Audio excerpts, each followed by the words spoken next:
the sensor array on the edge of Vorathi space, had never screamed before. It hummed. It pinged. It blinked soft amber when a comet drifted too close to the border line. But it had never, in 300 years of operation, produced the sound it made at 3:12 station time on the 4th cycle of the harvest month. A scream. A long, flat, continuous scream that woke every technician in the monitoring station from their sleep bunks and sent them stumbling into the control room in various states of undress, staring at a display board that had gone completely red. Station Commander Vethra pressed his secondary hands against his temples and stared at the screen. "Run the diagnostic," he said. Junior Technician Paul ran it. "Clean," Paul said. His voice was very small. "Run it again." "Commander." "Run it again, Paul." Paul ran it again. The board stayed red. Every border sensor from marker point 7 to marker point 19 was screaming at the same pitch, the same frequency, the same relentless, unbroken tone. That was a stretch of border nearly 40,000 kilometers wide. Something had crossed it, something large. Vethra looked at the tracking data. The object was not on any registry, not the Imperial Registry, which contained every known vessel operating within 100 light-years of Vorathi space, not the Neutral Registry, which tracked merchant ships and independent scouts, not the Threat Registry, which cataloged the known warships of every species the Empire had ever gone to war with. Not anywhere. The object existed in no database that the monitoring station could access. It was also moving at a speed that made Vethra's secondary stomach clench. "Get me a visual," he said. "Sensors aren't resolving a clean image at this range," said Technician Mar, who had arrived last and still had her uniform sealed wrong. "The object is producing interference, heavy interference. Our long-range cameras are getting—" She stopped. "Getting what, Mar?" "Noise," she said. "Just noise, like it's eating the signal." Vethra stood very still. Ships did not eat sensor signals. Ships reflected them. Ships absorbed some of the energy and bounced the rest back, and from that bounce you learned what you needed to know: hull composition, drive signature, mass heat bloom. Every ship in the known galaxy had a signature as readable as a name printed on a wall. This thing had no signature. It had a hole where a signature should be. "Distance to the nearest inhabited system?" Vethra asked. At current speed, Paul checked his screen. His hands were shaking slightly. 14 hours. "Current speed," Vethra repeated. "Not projected speed. Is it accelerating?" Silence. "Paul." "It accelerated twice since it crossed the border," Paul said. "Both times in short bursts. Then it went back to cruise. Commander, the burst speeds." He stopped again. "Say the number, Paul." Paul said the number. Vethra sat down. He did not mean to sit. His legs simply made the decision without consulting him. The burst speeds were not possible. They were not possible under any drive technology the Empire had catalogued. They were not possible under theoretical technologies the Empire's best physicists had sketched out on boards and argued about over long meals. The number Paul had read off the screen was a number that belonged in a fever dream, not a sensor report. "Send the emergency burst to Fleet Command," Vethra said. His voice was steady. He was proud of that. "Full data package, priority 1, and get me a line to the High Coordinator's office." "At this hour?" Mar asked. Vethra looked at her. She opened the line. The news moved faster than the ship did. That was saying something, given what the ship was doing to the speed charts. By the time the emergency burst from the border station hit Fleet Command on Vorathi Prime, 3 other monitoring posts along the same stretch of border had added their own data to the file. Each one had the same story, same red boards, same missing signature, same hole in the sensor return where a ship's identity should have been, same impossible numbers. Fleet Admiral Cosvaran was eating breakfast when his aide put the data tablet in front of him. He read the first 3 lines and put down his food. He read the rest of the report standing up, because sitting did not feel like an appropriate posture for what he was reading. Then he called the High Coordinator's office himself, without waiting for the monitoring stations to do it. High Coordinator Thessaly Orvin took the call in her private chambers.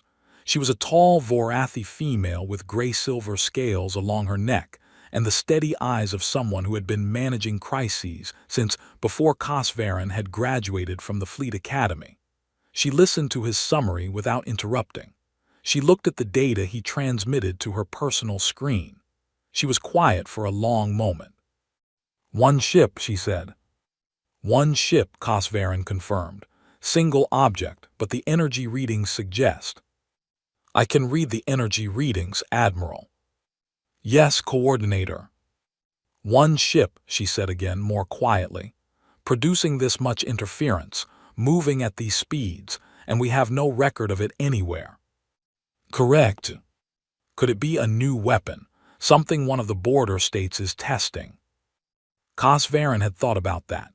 He had spent the 20 minutes between receiving the report and calling her thinking about almost nothing else. "The border states don't have the physics for it," he said. "The Dreth Confederacy has been working on their drive technology for 60 years. They're nowhere near these numbers.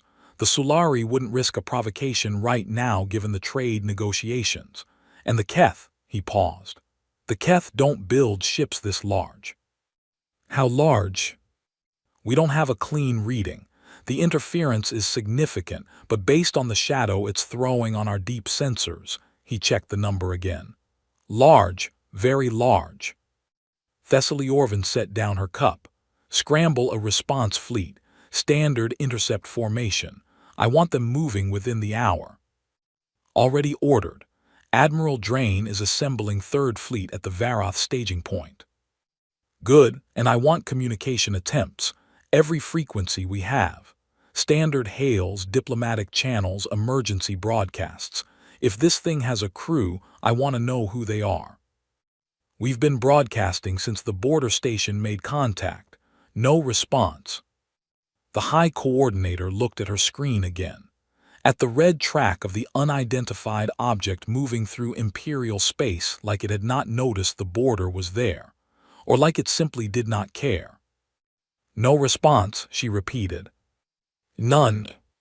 She was quiet again. Cosvaran had known her for 20 years. He knew her silences. This one was not the silence of a person thinking calmly. This was the silence of a person looking at something that did not fit inside any of their categories and trying to build a new category fast enough to be useful. "Keep broadcasting," she said finally, "and wake the council, full session. I want everyone in the chamber within 2 hours." "Do you want me to notify the public information channels?" "No," she said very quickly. "Not yet. Not until we know what we're dealing with." She closed the channel. She sat alone in her chambers for a moment, looking at the blinking red dot on her screen. Moving through Imperial space at a speed her best ships could not match, eating sensor signals. Silent. She thought about the energy readings. She thought about the burst speed numbers. Then she thought about the 14 hours before it reached an inhabited system, and she made herself stop thinking and start moving. 3rd Fleet assembled faster than it had ever assembled in its history. Fleet Admiral Drain, a compact, sharp-eyed Vorathi male who had fought in 2 border conflicts and 1 full war, did not need to be told twice. He had read the data packet on his way to the command ship, and had spent the transit time running numbers in his head that he did not like at all. By the time he boarded the Sovereign's Edge, the flagship of 3rd Fleet and the largest warship the Empire currently had in active service, he had already decided on his formation. 47 ships, a hammer in the center and a net on the flanks, enough firepower to turn a small moon into particulate matter, more than enough to stop anything that had ever entered Vorathi space before. He told himself that last part several times. The intercept course was clean. At the object's current heading, Third Fleet would meet it approximately 9 hours out from the nearest inhabited system, in the open space between the Varoth staging point and the Helen Drift. Empty space, good sensor range, room to maneuver. Good ground, if space could be called ground. Drain stood on the bridge of the Sovereign's edge and watched his fleet finish forming up on the display. 47 ships, good ships. Crewed by people who knew their jobs. "Contact the flagship's communication array," he said. "I want a live link to the border station data feed." "Already connected, Admiral," said his communications officer, Ensign Seti. "And the object's current position?" "Unchanged course, unchanged heading. It hasn't deviated a degree since it crossed the border." Drain nodded. That was a fact that sat in his chest in an uncomfortable way. It hadn't changed course. It knew Third Fleet was assembling. The fleet's drive signatures would have been readable on any half-decent sensor array, and it had not changed course, had not sped up, had not slowed down, had not responded to any of the hundreds of hail attempts being broadcast on every channel. It was simply continuing on its way. Like it was on a trip somewhere. Like it had a destination. "Do we have any intelligence on the heading projection?" Drain asked. "If it maintains this course, where is it going?" His navigation officer, a young female named Rath Sal, had already run it. "If it doesn't change course," she said, "it's heading for the Velhari cluster." Drain frowned. "That's deep Imperial space." "Yes, sir. 17 systems. Some of the oldest Imperial colonies. Estimated transit at current cruise speed," she checked. 4 days after passing our intercept point. If it passed their intercept point. Which it would not. Drain looked at the display, at his 47 ships, at the blinking unknown contact on the far edge of the screen, moving calmly and steadily toward them. "Open a fleet-wide channel," he said. "Open, Admiral." He straightened. He thought about what to say. He had given pre-battle addresses before. He knew the shape of them. What he wanted to say and what was appropriate to say in a fleet address were different things, so he found the place where they overlapped. "This is Admiral Drain," he said. "You have all seen the data packet. We are going to intercept an unidentified object that has entered Imperial space without authorization and without responding to our communications. We do not know what it is. We do not know who built it. We do not know what it wants." He paused. "What we know is that it is in our space, and we are the fleet that defends this space. Whatever this object is, it is going to meet us first. Conduct yourselves accordingly. Drain out." He closed the channel. Rath Sal and Seti and the other bridge crew looked at their screens. Nobody spoke. The unknown object kept moving. 9 hours. In the council chamber on Vorathi Prime, the senior members of the Imperial government were filing into their seats in the middle of the night, faces tight, uniforms hastily arranged, looking at each other for reassurance that none of them quite had to give. In the border monitoring station, Commander Vethra sat in his chair and watched the sensor feed and drank something hot that Paul had made for him, and tried not to think too hard about what was on the other end of that signal. In the communication, broadcasts being sent out on every frequency, in every known language, in every format the Empire's translation banks could produce, the same message repeated over and over into the dark between the stars. "Unidentified vessel, you have entered Imperial Vorathi space. Identify yourself immediately. State your origin. State your destination. State your intentions. Failure to comply will be considered an act of hostility." The message repeated. The message repeated. The message repeated. The ship kept moving. And somewhere in the dark, inside the hull of that ship, something was listening to all of it. Third Fleet saw it before the sensors made sense of it.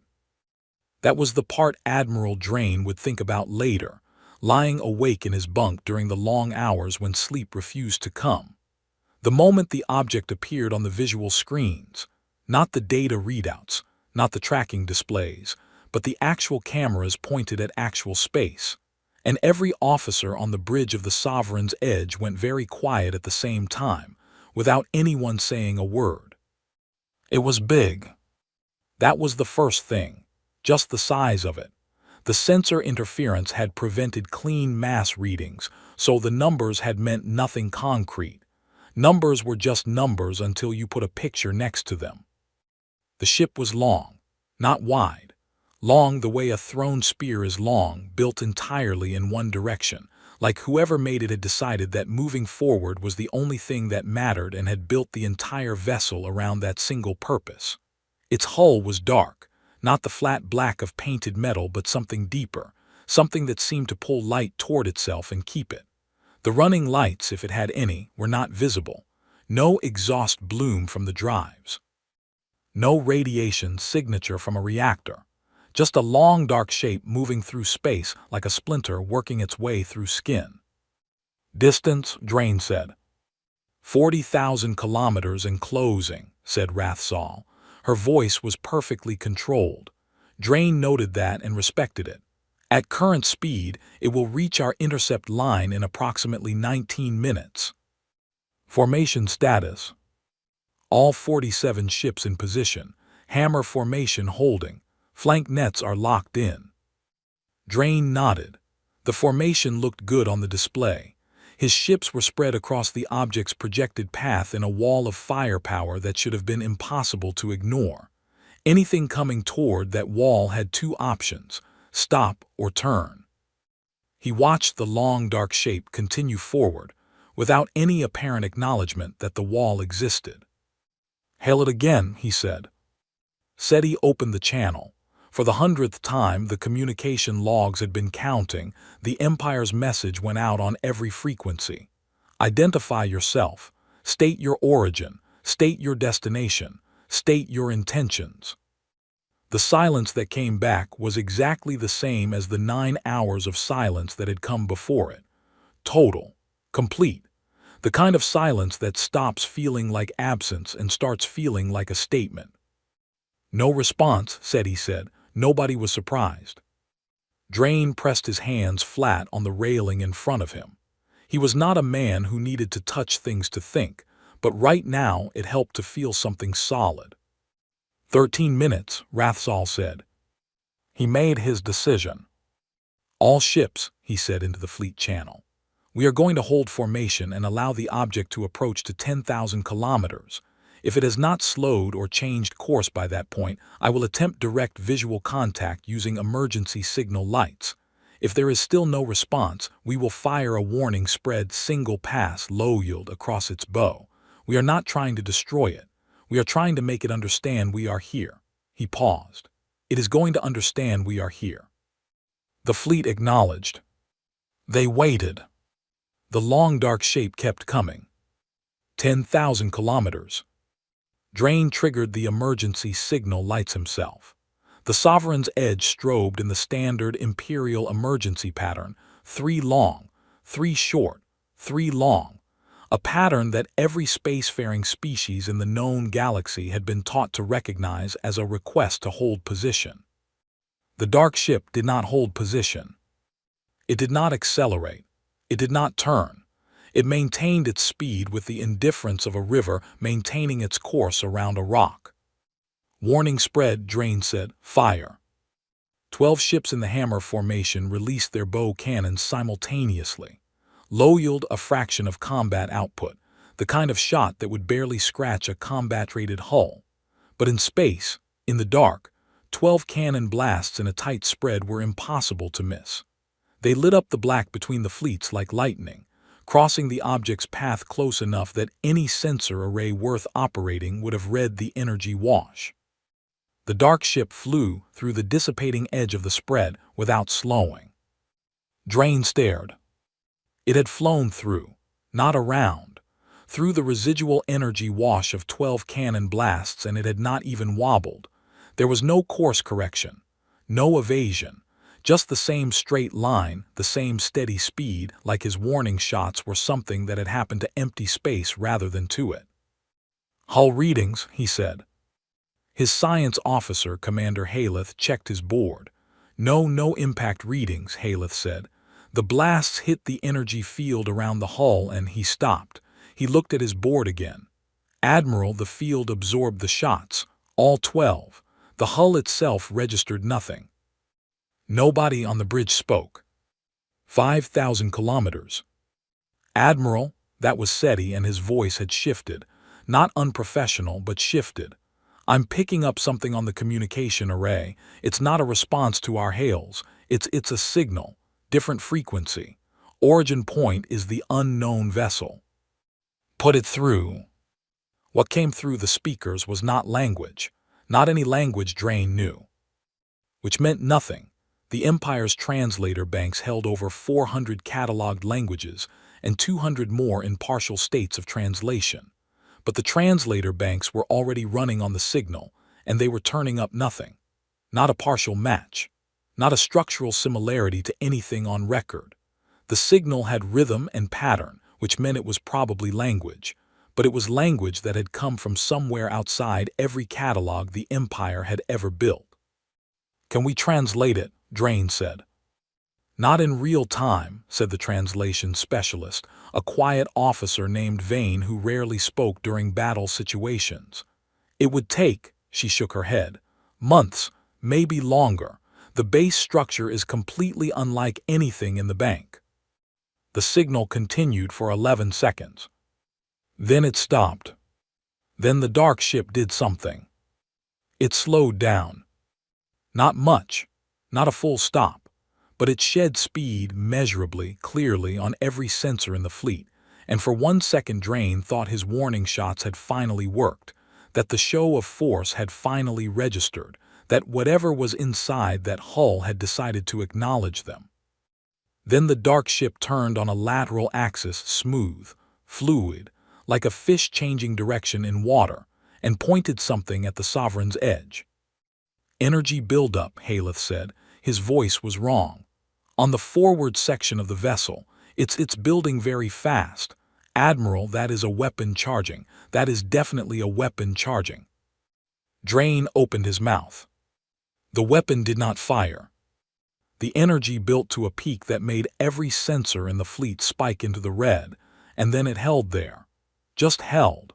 Pointed directly at the Sovereign's edge like a finger held inches from someone's face. Not firing. Pointing.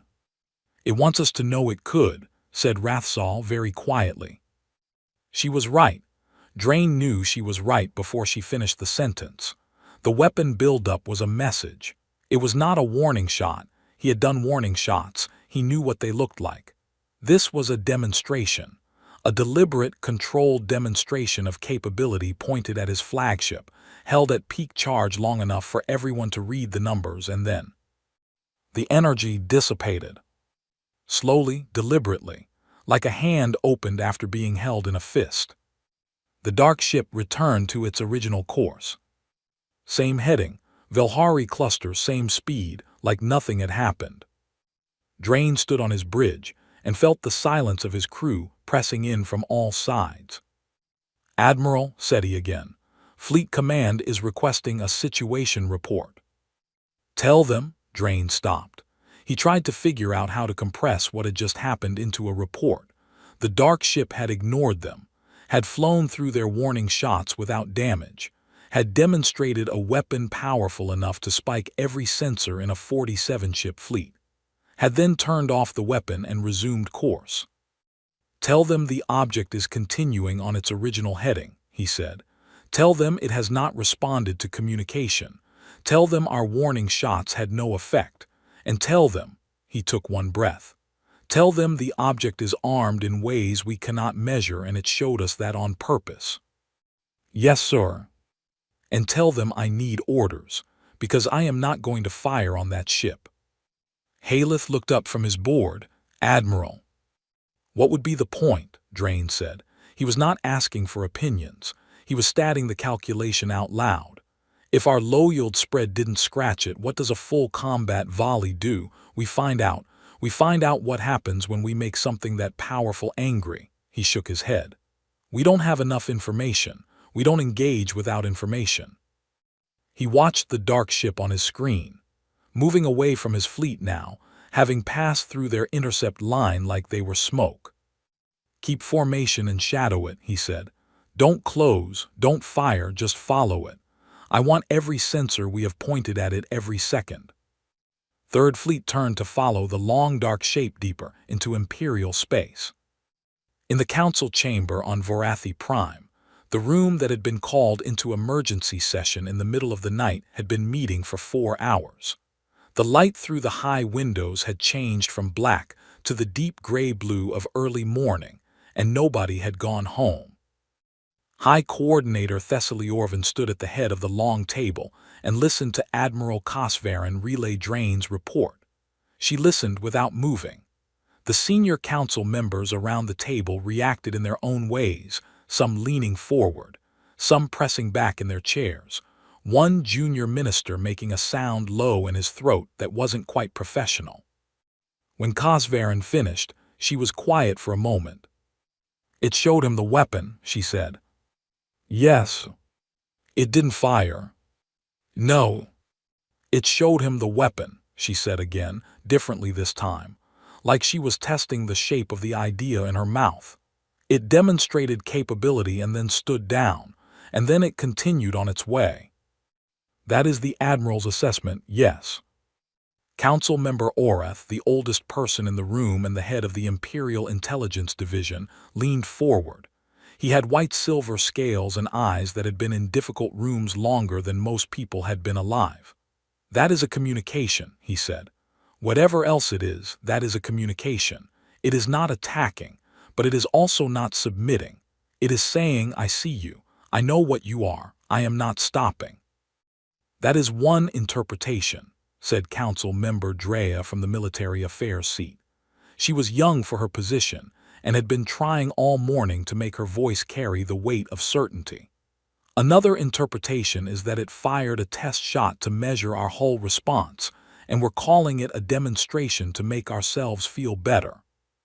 "If it was a test shot," Orath said, without looking at her, "it did not need to hold the charge for 6 seconds after peak buildup. That was not a test. That was a statement." The room was quiet. "The question," Thessaly Orvan said, "is what to do with a statement we cannot answer. We cannot translate the signal it sent. We cannot match its speed. We cannot damage its hull." She looked around the table. "What options do we have that don't involve doing something that makes it decide to stop being patient?" Nobody had a fast answer for that. "We need more ships," Drea said finally. "Enough that even if our weapons aren't individually effective." "Numbers won't cover this gap," Cosvarin said flatly. "You read the energy figures from that weapon charge. You run the math." Drea ran the math. She stopped talking about numbers. "What about a civilian evacuation?" asked Council Member Teth, who handled population affairs.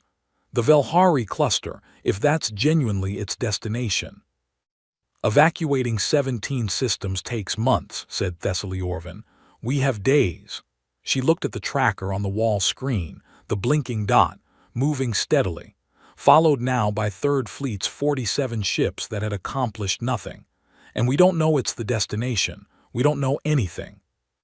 The room felt the weight of that last sentence. She straightened. There was a thing leaders did in impossible rooms, a particular way of standing that said we are moving forward even when the path was not visible. She had done it before. "I want every translation team in the Empire working on that signal," she said. "I want our best physicists reviewing the sensor data from Third Fleet, every reading, every anomaly. I want intelligence running every hypothesis, no matter how strange. And I want a communications specialist standing by on Third Fleet's flagship 24 hours a day." She paused. "It spoke once. It may speak again. When it does, I want someone ready to listen." "And if it doesn't?" Orath asked. Thessaly Orvan looked at the blinking dot on the screen. "Then we find another way to ask," she said. Outside the council chamber, Vorathi Prime was waking up to a normal morning. Ships moved in the orbital lanes. Markets opened. Children went to school. The news channels had not yet reported anything unusual. The High Coordinator's information blackout was holding, for now. On the edge of Empire space, 39 hours from the heart of the Velhari cluster, the long dark ship continued on its way. Patient, silent, unhurried, like something that had been moving for a very long time and had simply decided that today it was going to move through here. The information blackout lasted exactly 22 hours. It broke the way these things always broke, not through an official announcement, not through a careful and managed release of information, but through a junior communications technician on a border monitoring station who told his brother, who told 4 people, who told 12 people. And by the time Thessaly Orvan's information office realized the story was loose, it had already reached 3 major news distribution networks, and was sitting at the top of every public feed on Vorathi Prime with a headline that said, "Unknown ship in Imperial space, fleet response fails." The headline was not entirely accurate. It was accurate enough.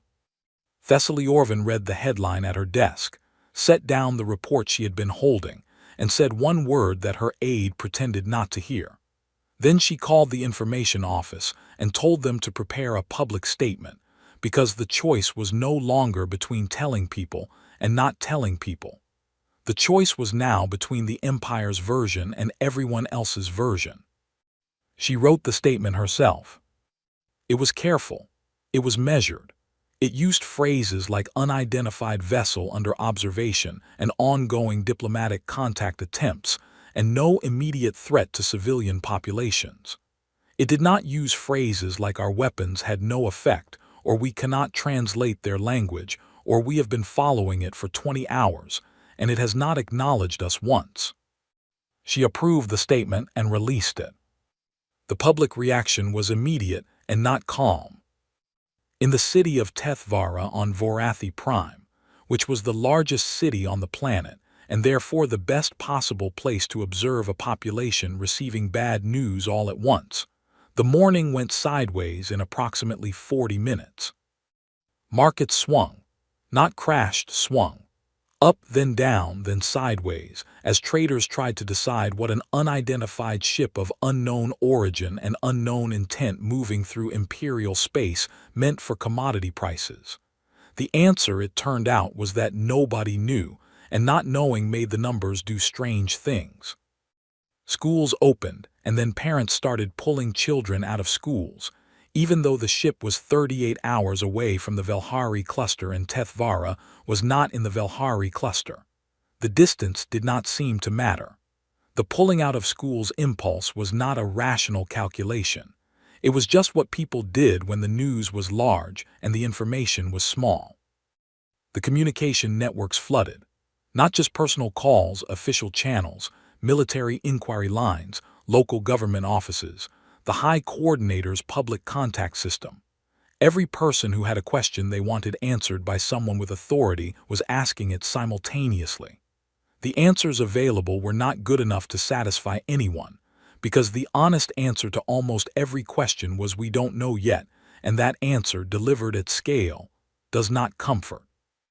Council Member Teth, whose job it was to track the mood of the civilian population, sent Thessaly Orvan a report at noon that used the word unsettled 11 times. Thessaly Orvan read it and thought that unsettled was doing a great deal of work as a word. The news networks had found from somewhere. They always found things from somewhere, a partial image of the ship. It was not a clean image. The sensor interference had seen to that. It was blurred and dark and showed mostly a long shape against the stars. But it was enough. It was enough for the networks to put it on a screen and point at it and talk about it for 12 consecutive hours. The shape was unlike anything in the Imperial visual catalog. That was the fact the networks kept returning to. Every known species had a visual aesthetic, a design language that showed up in their architecture and their ships and their tools. You could look at a Dreth vessel and know it was Dreth. You could look at Sulari construction and see the Sulari in it. This ship looked like nothing. It looked like something that had grown rather than been built. It looked like a problem. The High Coordinator gave 2 public addresses before evening. Both were calm. Both were factual. Neither made the public particularly calmer or more satisfied with the facts. In the council chamber, the emergency session had never really ended. People had left and returned and left again. Food had been brought in and eaten standing up. The long table that was usually a place for careful deliberation had become something between a military command post and a room where frightened people tried very hard to look like they were not frightened. Admiral Kosvarin had not slept. He had considered it. He had gone to the small office adjoining the command center and sat in the chair there and closed his eyes. His brain had declined to cooperate. It kept running the numbers from Drain's sensor report. The weapon charge, the speed bursts, the way the interference swallowed sensor signals like a drain swallowed water. At 600, he stopped pretending to rest and went back to the command center. A message was waiting for him from Admiral Drain, time-stamped 4 hours ago. He opened it. Sir, at 1:30 station time, the object reduced speed by 30%. We are not sure why. The reduction was smooth and deliberate. It has maintained this reduced speed for the past 4 hours. No change in heading. No communication. I want to note that 30% reduction still puts it well beyond our best chase speed. We are following at maximum sustainable drive. If it decides to accelerate again, we will lose visual contact within minutes. Request guidance on whether to maintain pursuit if contact is lost or hold current position. Also, at 2:15, one of our science officers noticed that the object appears to be scanning. The sensor interference pattern changed. It's still blocking our readings of the hull, but the interference is now reaching out in pulses in all directions. It is looking at something. We don't know what. Drain. Kosvarin read the message twice. It was scanning. He had been in the fleet for 31 years. He had intercepted vessels. He had chased vessels. He had been chased. He knew what a ship looked like when it was running, when it was fighting, when it was waiting. He had never seen a ship in the middle of an intercept situation stop to scan its surroundings. That was not combat behavior. That was not even evasion behavior. That was curiosity. He sat with that word for a moment. It was a strange word to apply to something that had demonstrated enough firepower to make his best admiral stand down. But it was the right word. He sent a reply to Drain: maintain pursuit. Do not lose contact. Do not engage. The scanning behavior is important. I want records of everything it points those pulses at.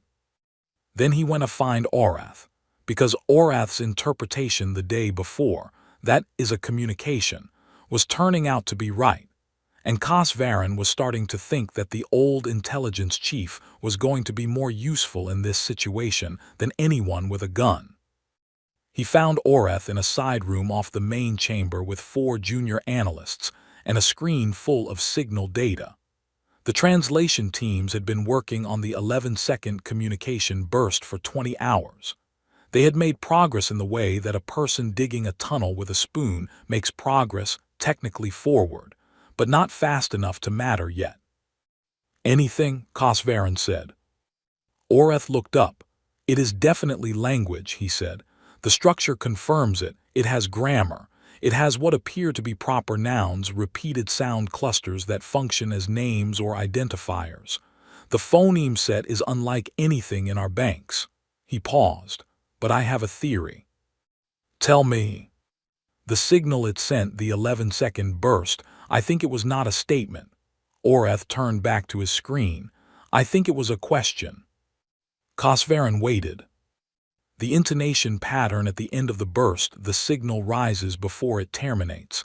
In every language in our bank, regardless of origin, a rising terminal pattern indicates interrogative function, a question. The structure at the end of this signal does the same thing. Orath looked at him steadily. It asked us something. We don't know what, but it asked. The room was very quiet. And we didn't answer, Kosvarin said. We answered with cannon fire, Orath said, not accusing, just statting, which may explain why it has not spoken again. Cosvarin pressed both hands against the wall and looked at the ceiling. He was doing arithmetic that he did not like, warning shots after an unanswered question. From the ship's perspective, whatever was inside it, the sequence of events was: enter space, ask a question, receive weapons fire. That was not a sequence that encouraged further conversation. If it asked a question, he said, what are the chances it's still waiting for an answer? Orath considered this with the deliberate care of someone who knew the question mattered. If whatever is inside that ship is patient, he said, possibly good. The fact that it slowed down is interesting. The fact that it is scanning rather than accelerating toward its destination is interesting. It is not acting like something that has given up on us. It is acting like something that is still watching. Then we need to answer it. We need to figure out what it asked first. How long? Orath looked at his analysts.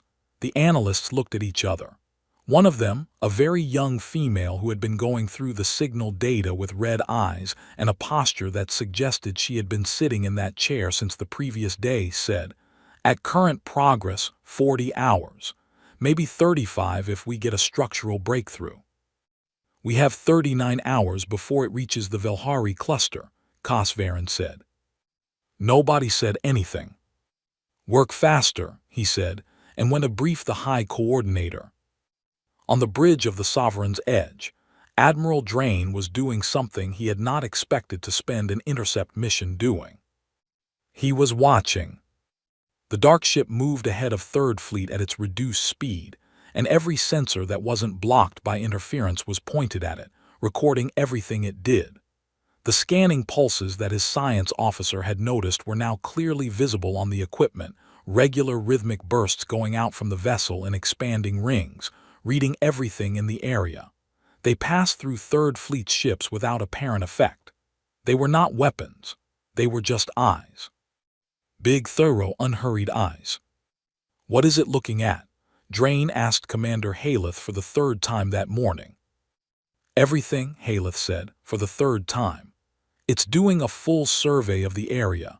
Stars, gravitational fields, radiation backgrounds, mineral content of the asteroid belt we passed an hour ago. It's building a picture of this region, a detailed one. It's mapping us, said Rathsal from navigation. It's mapping the region, Haleth corrected. Same thing, we're in the region. Drain looked at the dark shape on the visual screen. Mapping, scanning, moving at 30% below its previous speed. Not attacking, not fleeing, not answering, just looking at everything. His science officer had made a note in the mission log, and Drain had read it and not been sure what to do with it, so he had read it several more times. The note said, the scanning methodology used by the unknown vessel is systematic and thorough in a way that suggests scientific intent. The pulses are not random. They follow a logical survey pattern. This vessel appears to be doing what we would call exploration. Exploration. Drain looked at the weapons readings that had nearly redlined every sensor in his fleet the day before. He looked at the hull that had eaten 12 cannon blasts like they were nothing. He looked at the long, dark shape moving steadily through Imperial space. He thought about those two things at the same time and found that they created a picture he could not quite hold steady in his mind. Because you did not build something that capable, something that protected, that armed, that fast, if you were just going somewhere to look around. You built something like that if you expected, somewhere along the way, to need it. Which meant whatever was inside that ship had traveled a very long way and built a very powerful ship to do it. Which meant, and this was the part Drain kept circling back to, they had not used any of it, not on the border sensors, not on the 47 warships that had tried to block their path, not when the cannon blasts had hit them. They had the capability, they had chosen not to use it. That was a choice. He was still thinking about what kind of mind made that choice when Seti's voice cut across his thoughts. Admiral, I'm reading a distress beacon. Drain turned, from one of ours. No, sir. Seti's hands were moving across his board. It's a civilian transponder, short-range freighter, Imperial Registry. The signal is coming from, he looked up. It's coming from inside the asteroid belt we just passed. Vessel appears to have sustained drive failure. They've been broadcasting for, he checked. Sir, they've been broadcasting for 16 hours. 16 hours. Before the fleet had even reached this sector. A freighter sitting in an asteroid belt with dead drives, broadcasting a signal that nobody had been close enough to receive until Third Fleet came chasing a dark ship through the area. Drain started to give the order to dispatch a rescue craft. He didn't get the words out. Admiral Haleth's voice was different. The unknown vessel, it's changing course. The long dark shape on the screen was turning, slowly, smoothly, the way it did everything, peeling away from its heading toward the Velhari cluster, pointing itself back the way it had come, back toward the asteroid belt, back toward the distress beacon. The bridge was absolutely silent. It heard the beacon, Rathsal said softly. It picked up the distress beacon. The dark ship, the ship that had flown through cannon fire and charged weapons powerful enough to read on sensors 40,000 kilometers away, was heading toward a stranded freighter at a pace that could only be described as gentle. Drain stood on his bridge and watched it go. He stood there for a long time. Then he said very quietly to no one in particular, "What are you?" The dark ship did not answer. But it had already answered something. The freighter was called the Merchant's Hope. It was a small ship by any standard, a boxy, practical vessel built for moving cargo between the outer systems of the Velhari cluster, not for speed or beauty or anything else that wasn't loading capacity. Its crew was four: a captain named Das Fel, his wife who served as navigator, a young engineer on his first posting, and an old cargo handler who had been on short-haul freighters his entire working life, and had survived everything the outer systems had ever thrown at him, including 2 pirate encounters, 1 collision with a rogue satellite, and a drive fire that still gave him bad dreams. None of that had prepared him for what was happening right now. The drive failure had been ordinary enough. A coupling seal in the secondary motivator had cracked, cheap parts, always cheap parts on short-haul work, and they had drifted into the asteroid belt while Dasfel's wife ran the numbers on whether they had enough thruster power to push clear before their orbit decayed into something uncomfortable. The answer had been no. They had been sitting in the asteroid belt for 16 hours, broadcasting their distress signal and watching rocks drift past the viewports and waiting. Now they were watching something else. The dark shape filled their forward viewport. It had come out of nowhere, or rather it had come from the direction of the Imperial fleet that was apparently out there somewhere, which raised questions the Merchant's Hope's crew did not have the context to answer. It was larger than anything Das Fel had ever seen up close. Its hull was dark and smooth, and seemed to absorb the light from the nearby star. It had moved into position alongside the freighter with a precision that made his best docking maneuvers look like accidents. Then it had done nothing for 2 minutes. Just sat there. Dasfel's wife gripped his arm. The young engineer had stopped saying anything approximately 90 seconds ago. The old cargo handler was standing very still in the doorway of the bridge, looking at the viewport with an expression that had gone past fear into something calmer and stranger on the other side of fear. "It's hailing us," said Dasfel's wife. Her voice was steady because she was a navigator and navigators were trained to be steady, but her hand on his arm was not steady at all. Different frequency from the Imperial bands. Something new. "Put it through," Dasfel said. What came through the speakers was not the alien signal the Empire's translation teams had been pulling apart for 20 hours. What came through the speakers was a voice. A clear, even, unhurried voice speaking in a language that resolved in Dasfel's translation implant, the cheap civilian model that handled the 12 most common trade languages, with a small delay and some roughness at the edges, but resolved. It said, "Merchant vessel, we read your distress signal. We are here to assist. Please confirm your status and your crew count." Dasfell stared at the speaker. His wife stared at him. The old cargo handler said from the doorway very quietly, "Well, answer them then." Dasfell answered them.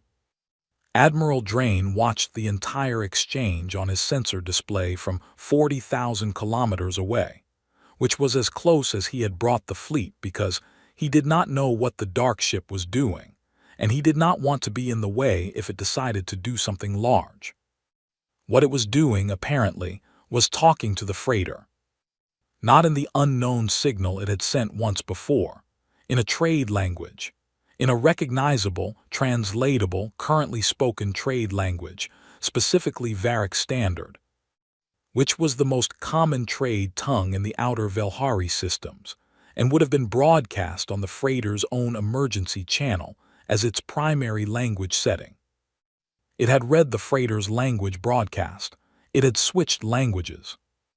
"It adapted," said Haleth, standing next to Drain with an expression that had been shifting for the last hour between professional analysis and something that was not professional at all. "It received the emergency channel's language flag and adapted its communication to match." "In how long?" Drain said. "Between reading the beacon and hailing the freighter," Haleth checked. "Approximately 4 minutes." Drain looked at the screen. It learned enough of the language to hold a conversation in 4 minutes. Enough for basic operational communication, yes. The translation is rough, but functional. Drain did not say anything for a moment. Then he said, "Patch me into the conversation, live feed." Said he patched it through. The bridge of the Sovereign's Edge listened to a calm, even voice in slightly rough Varick Standard asking the freighter's engineer to describe the nature of the drive failure in technical terms. The engineer described it. The voice asked 2 follow-up questions about the specific coupling model and the freighter's power reserves. The engineer answered both. The voice said, "Understood. Stand by." "Stand by," Drain repeated. "For what?" Rathsal said. The sensor display gave them the answer. A section of the dark ship's hull opened, not like a weapons port, not like a launch bay, but like a door. A slow, deliberate, wide door. And from it extended something that resolved on the enhanced cameras as a docking arm. Long, careful, moving at a pace that would not frighten a crewed vessel sitting in an asteroid field. It was going to tow the freighter out. Drain sat down in his command chair. He sat down because his legs made the decision again, as they had done 2 days ago in the monitoring station, and he was beginning to think his legs were processing information faster than his brain. "Get me high command," he said. "Direct line right now." Cosvaran received Drain's transmission in the command center at the same moment that Oreth burst through the door of the main chamber with a data tablet in his hand, and an expression on his face that Cosvaran had never seen before. Oreth had been in intelligence for 40 years. Cosvaran had seen him receive news about wars, assassinations, ecological disasters, and the death of the Emperor's eldest son. He had never seen the old intelligence chief look like this. Like a person who had just understood something, and the understanding had rearranged him. "We have a translation," Oreth said. "The 11-second signal, we have it." The room went quiet. "The signal it sent when it first approached the fleet," Oreth said, looking at the tablet, then at Cosvaran, then at Thessaly Orvin, who had crossed the room in seconds. "The one we answered with warning shots. We know what it said." He read it. The council chamber was very still. Thessaly Orvin read the translation herself. Twice. She set the tablet down on the nearest surface and did not pick it up again. "That is what it said," she repeated. "Yes," Oreth said. "That is all it said. That is the complete message, yes." She turned to the wall screen where the tracking display still showed the dark ship's position near the asteroid belt, the docking arm extended toward a tiny freighter. She looked at it for a long time. The message the ship had sent, the question that had come before the warning shots, Before 2 days of imperial panic and fleet deployment and emergency council sessions, and public broadcasts and unanswered hails, was 11 seconds long, and it said, "We appear to have crossed into your territory by mistake. We did not mean to cause alarm. Can you tell us where we are?" They were lost. That was the fact that the council chamber sat with for the next 20 minutes, while nobody could quite bring themselves to speak at normal volume. The ship that had shut down every sensor array on the border. The ship that had flown through 12 cannon blasts.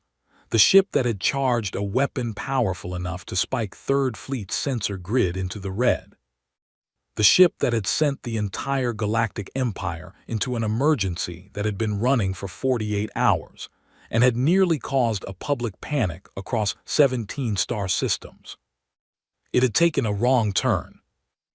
"How?" said Council Member Drea, and did not finish the sentence. "That is the question," Orath said. He was calmer now. The expression was still there, the rearranged expression, but he had placed calm over the top of it with the ease of long practice. "But I think the more immediate question is what we do next, because that ship is currently towing a stranded freighter out of an asteroid belt, and when it's done, it is going to want to talk to someone who can answer its question." Thessaly Orvin was already moving toward the communication station, at the far end of the room. "Get me Admiral Drain," she said.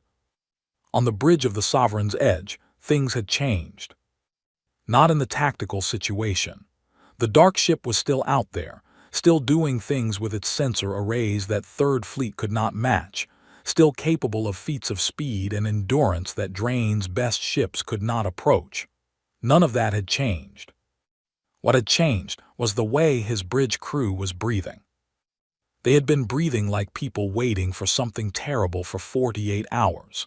That particular tight, controlled breath that people use when they are trying to take up less space in the universe. Now they were breathing differently.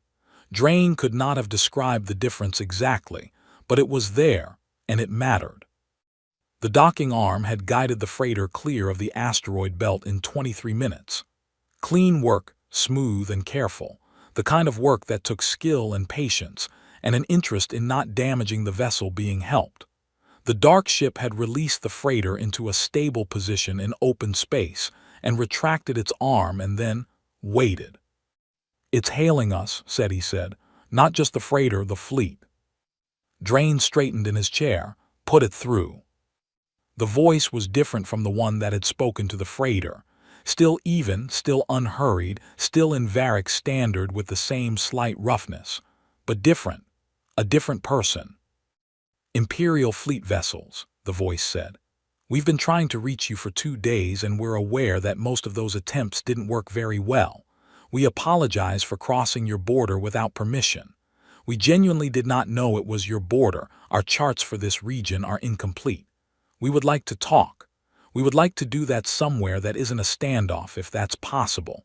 We have some questions, and we're guessing you do too." Drain looked at his crew. His crew looked at him. "This is Admiral Drain of the Imperial Third Fleet," he said carefully. "Identify yourself, your species, your origin, your vessel's designation and purpose." A pause, short, not uncomfortable. "My name is Captain Yara Chen," the voice said. "I'm human. Our vessel is the Endurance Exploration class out of the Sol system, which I'm realizing means nothing to you right now, and that's part of the problem we need to talk about." Another short pause. "We're explorers. We've been out for about 3 years. We're a long way from home, and honestly we got a bit turned around in the last sector. Your space is, well, it's bigger than we thought." Drain stared at the speaker. "Human," he said. "Yes. We have no record of any species by that name." "That's going to be a theme of this conversation," the voice Captain Chen said, and there was something in the tone that Drain's translator could not quite identify. Not aggression, not apology, something that sat between them and tipped slightly toward amusement. "We don't have much record of you either. Like I said, charts are incomplete." "You crossed our border," Drain said. "Our sensors, our warning signals, our—" "I know, I'm sorry about that.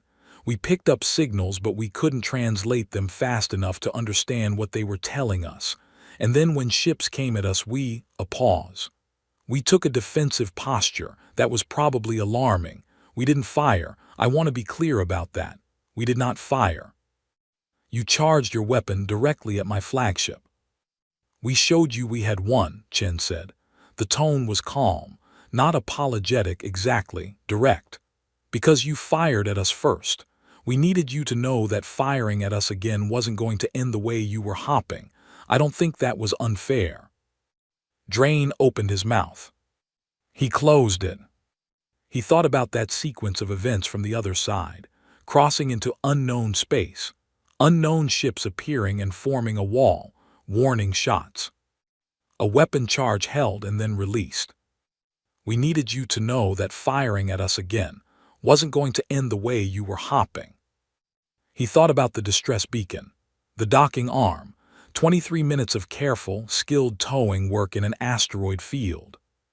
He picked up the line to High Command that was still open on his secondary screen. Sir, he said to Cosvaran, who was listening, I think we need the High Coordinator on this channel. Cosvaran's voice came back immediately. She's already here, Admiral. Thessaliorvan's voice came on, calm, measured, the voice of a person who had been managing crises for a very long time and had just found one that was not, it turned out, as catastrophic as it had appeared.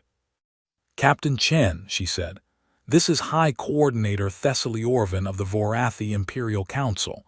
I would like to propose that we meet, properly, in neutral space with small delegations without weapons systems active. The pause this time was longer. That sounds good to us, Captain Chen said. We've been trying to get someone to talk to us for 2 days. That would be a nice change. Another beat. And thank you for getting your ships close enough that we could pick up the language broadcast. That helped. We were starting to run out of good ideas. Drain looked at his screen, at the dark shape holding steady in open space, at the freighter sitting safely in clear orbit beside it.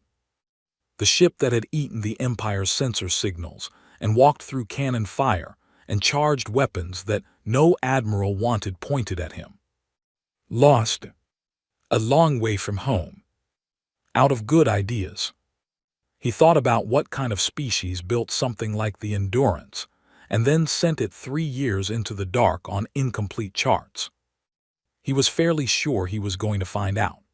They picked a stretch of empty space between the asteroid belt and the Helgen drift, far enough from the Velhari cluster that the civilian population would not be watching from their windows, close enough that Third Fleet could reach it in under an hour if something went wrong. Nothing was going to go wrong. Drain was almost sure of that now. He was not entirely sure, because 2.5 days ago he had been almost sure about a great many things that had since turned out to be wrong, and he had learned something about the value of almost in the last 48 hours. But the voice on the channel had been steady and clear, and had talked about getting turned around in the last sector the way a person talked about missing a turning on a road they hadn't driven before. Not like a conqueror, not like a weapon. Like someone who needed directions. The shuttle that left the Endurance was small, nothing like the ship it came from. It was angular and practical, built in lines that were different from Imperial design, blunter, somehow less elegant, like everything on it had been chosen for usefulness over appearance. It carried 3 people. Drain sent his own shuttle from the Sovereign's Edge. He went himself.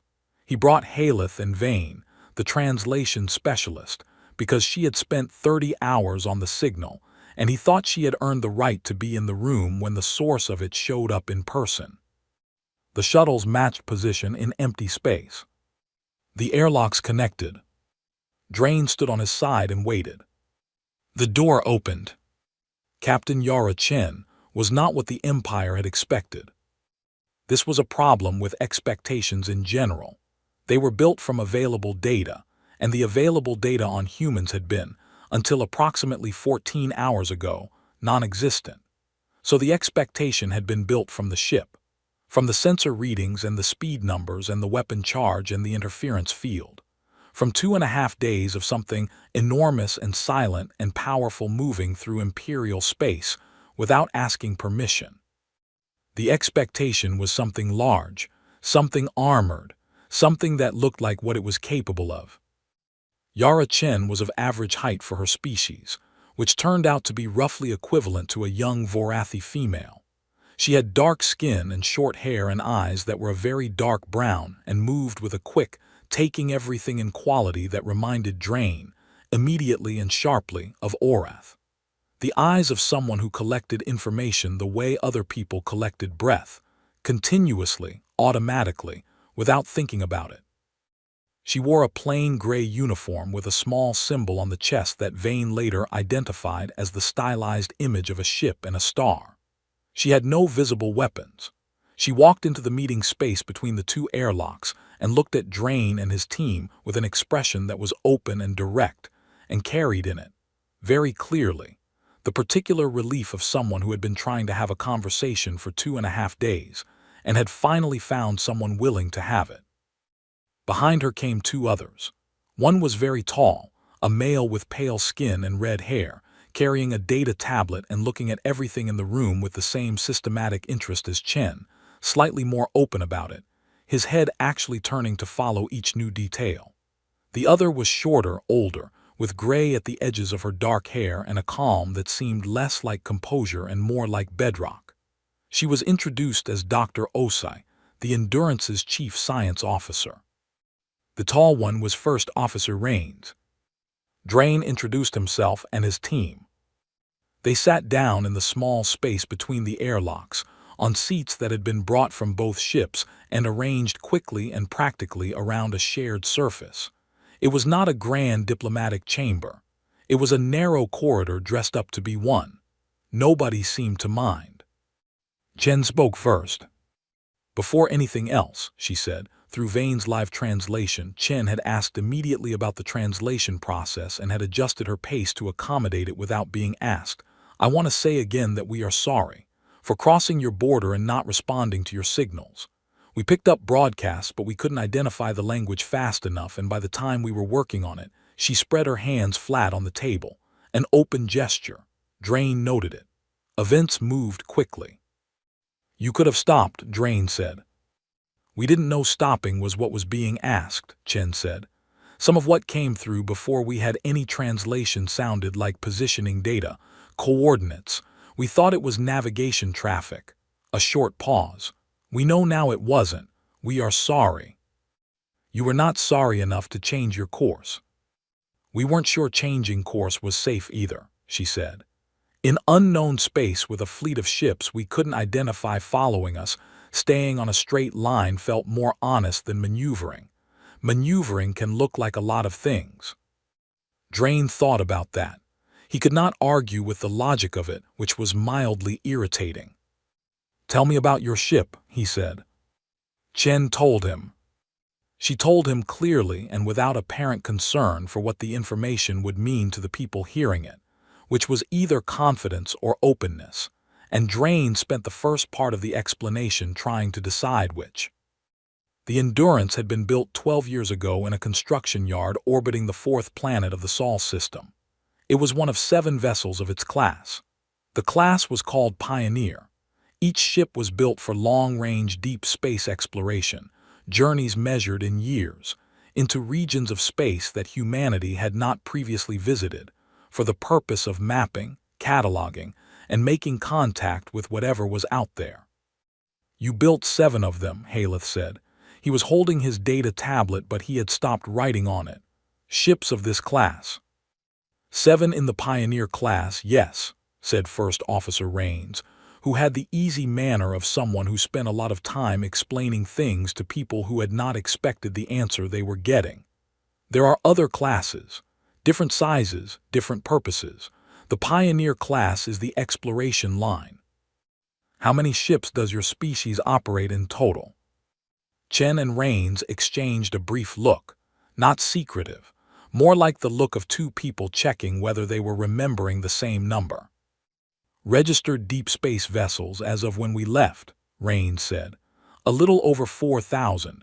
That's not counting short range and system traffic. The number sat in the room. Drain looked at it the way you looked at a large animal that had appeared in a small space, with the specific focus of someone trying to assess what it meant before deciding how to feel about it. 4,000, he said. Give or take, said Chen. And how many of those are armed to the level that the Endurance is armed? Chen's expression shifted slightly, not defensively, more thoughtfully, like she was considering how to answer accurately. Most of them carry some defensive capability, she said. The level varies. The Pioneer class carries heavier systems because they go further into unknown space, and they go in alone. We don't travel in fleets. You travel alone. Yes. Into unknown space. That's the job. Drain looked at her, at the Shipan star symbol on her chest, at the dark eyes that were watching him with the same steady quality they had carried since she walked through the airlock. He thought about the endurance, about the size of it, the speed of it, the weapon that had been held pointed at his flagship for 6 deliberate seconds. Built for one ship to go alone into unknown space. Why, he said. Chen looked back at him steadily. Because it's there, she said.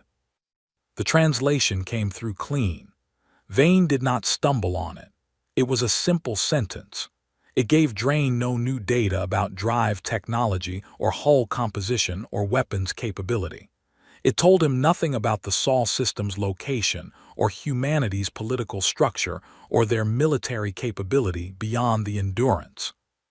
It was the most informative thing anyone had said in the meeting. He sat with it. Dr. Osei spoke for the first time. She had been quiet throughout, listening with the bedrock calm, making occasional small notes on her tablet. When she spoke, it was in the measured pace of someone who had thought carefully about what she was going to say before she said it. I want to ask about your species' history, she said. Your expansion history. How long have you been a spacefaring civilization? Orath, who had insisted on joining via audio link from Vorathi Prime and was listening to every word, later said that this question was the point at which he understood everything, not because of what Chen answered, because of how long it took her to answer. Chen looked at Drain, then at Drain's crew. Something moved across her face that was quick and private and was gone before it could be read clearly. We've had spaceflight for about 100 years, she said. The room did something. Not a sound, not a movement, a change in the quality of the air, the way the air changes in a room when everyone in it has the same thought at the same time and nobody says it. Haleth said it. 100 years, he said. Approximately, Chen said. Our civilization has been spacefaring for 3,000 years, Haleth said, not accusing, like a man reading a number off a board and not being able to make it fit against the number next to it. We have been building ships for 3,000 years. I know, Chen said quietly, we can see that. And in 100 years your species built. He stopped. He was looking at his tablet, which had the sensor readouts from the last 2.5 days on it, and he stopped. We worked fast, Rain said. There was that quality in his voice again, not boasting, not apologizing, just stating. Drain looked at Chen. How many inhabited worlds does your species have? 1, she said. Well, a short pause. 1 home world, several colonies. The colonies are young. 1 world, Drain said. 1 world, she confirmed. So far. So far. Drain heard those 2 words with a clarity that had nothing to do with Vane's translation. They were simple words, present tense words, words that described a current condition and implied without drama that the current condition was expected to change. 1 world so far. 7 Pioneer-class vessels going alone into unknown space because it was there. 100 years from the ground to this. He thought about what the Empire looked like from out there, from the Sol system, wherever that was, from the outside. He thought about the 47 ships of Third Fleet and the 3,000 years of Vorathi spaceflight and the great weight and age of the Imperial civilization. He thought about how large it must seem, how established, how permanent. And then he thought about what was sitting across the table from him. 100 years old, one world, building ships like the Endurance because unknown space needed to be mapped and there was no good reason not to go. He thought about the distress beacon, the 4 minutes to learn enough of a language to ask useful questions, the docking arm and the 23 minutes of careful work in an asteroid field for the benefit of 4 strangers on a small freighter the Endurance would never see again. He thought about the weapon, held at peak charge not fired. He thought about the question that had started all of this. Can you tell us where we are? He thought about what a species looked like when it was 100 years old and already doing this. And then he tried to think about what it would look like in 500 years, in 1,000, in 3,000, the age the Vorathi Empire had reached, moving at the pace the Vorathi had moved. He could not hold the shape of it. It was too large to hold. "Captain Chen," he said, "I have a question." "Please," she said. "The Endurance, your weapons, your drives, your hull, these were built to go into unknown space alone." He chose the next words carefully. "Who were you expecting to find?" Chen was quiet for a moment, not evasive, thinking about the honest answer. "We didn't know," she said. "That's the point. We didn't know what was out here, so we built for what we couldn't predict." She met his eyes. "We thought it was better to be prepared for something we didn't find than unprepared for something we did." Drain nodded slowly. He thought the Vorathi Empire had expanded for 3,000 years. They had found other species along the way, some peaceful, some not. They had fought wars and signed treaties and built the largest political structure in this region of the galaxy. They had seen a great many things. He was fairly certain they had not seen this before. The meeting lasted 4 hours. By the end of it, the Endurance had been given a formal temporary passage through Imperial space and a navigational package that covered the region for 100 light-years in every direction, charts that would have taken humanity decades to build through their own exploration, handed over in an afternoon.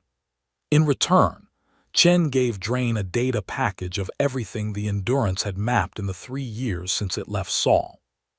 Systems, anomalies, spatial features that Imperial charts had wrong or had not reached yet. It was a fair trade, Drain thought. It was also a trade that told him something. The Empire had given humanity a map of 100 light-years. Humanity had given the Empire 3 years of solo exploration work covering a region the Empire's own scouts had not fully charted. 1 ship 3 years, 1 crew.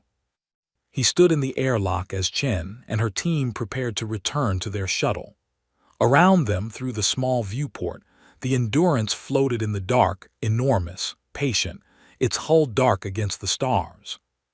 "Where will you go from here?" Drain said. Chen looked at the viewport, at her ship. "Home, I think," she said. "We've been out a long time and we have a lot to report." A small pause. "Then probably back out. There's a lot of space." "Yes," Drain said, "there is." She looked at him then, direct, clear, the quick dark eyes. "We'll file proper entry requests next time," she said, "now that we know you're here." "That would be appreciated." She almost smiled. "Not quite. For what it's worth, your space is beautiful. The Helgen drift, the light off those gas clouds back by the border." She shook her head slightly. "We took a lot of images. The people back home are going to love it." She offered her hand, a human gesture Vane had briefed him on during the meeting. He took it. Her grip was firm and brief. Then she went back to her ship. Drain stood at the viewport of the Sovereign's edge and watched the Endurance go. It did not leave at the burst speed it had demonstrated on arrival. It moved out at a reasonable pace, the kind of pace that said, "We are not in a hurry. We are not threatening. We are simply leaving now." It passed through the edge of the system and its drive engaged and it reached cruise speed in seconds, and then it was a point of light, and then it was not even that. "Gone." He opened the channel to High Command. Thessaly Orvin was waiting. She had listened to the entire 4-hour meeting. He did not need to brief her. But there was a thing that happened after difficult situations, after the facts had been exchanged and the decisions made, where the person in the field and the person in the chamber needed to simply acknowledge to each other that they were on the same side of something. "Well," she said. "Well," he said. A moment of quiet. "One world," she said, 100 years. "Yes." "And they just," she stopped, started again. "They built that ship and sent it out alone because the space was there." That is what she said. Another silence. "Admiral," Thessaly Orvin said, "in your professional assessment, is humanity a threat to the Empire?" Drain looked at the place where the Endurance had been. He thought about the right answer. He thought about the accurate answer. He thought about whether those were the same answer. "Not today," he said carefully. "They are one world with young colonies and 100 years of spaceflight. Today they are not a threat." He paused. "But I think the more important question, the one the Council should probably be discussing right now, is what we do about the fact that they exist at all." "What do you mean?" "I mean," Drain said slowly, "that we have been the largest thing in this region of the galaxy for 3,000 years. We have known what everything around us is. We have had time to prepare for every possible challenge because we could see them coming from a long way away." He watched the stars. "Whatever is coming from the direction of the Sol system, we did not see it coming. We could not have. It built itself in 100 years while we were looking elsewhere. And in that 100 years it built 7 ships like the one that just left." He paused.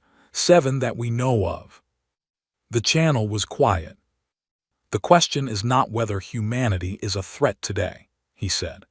"The question is what they will be when they are 3,000 years old, and whether we want to be the civilization that was their neighbor when they were young." He thought about Chen's face, the quick eyes, the open hands on the table, the voice that said we are sorry for the trouble and meant it, and also said we needed you to know that firing at us again wasn't going to end the way you were hopping and meant that too. "I know what I think the answer should be," he said. "So do I," said Thessaly Orvin. Outside, the stars were still. The Helgen drift caught the light of the nearby sun and scattered it in slow, soft colors across open space. Beautiful, the way Chen had said, the way a person said a true thing simply because it was true. Somewhere in the dark, moving fast, the Endurance was already heading home. It would be back. Everyone in the room had known that, without saying it, from the moment Yara Chen walked through the airlock. It would be back. And next time, there would be more of them,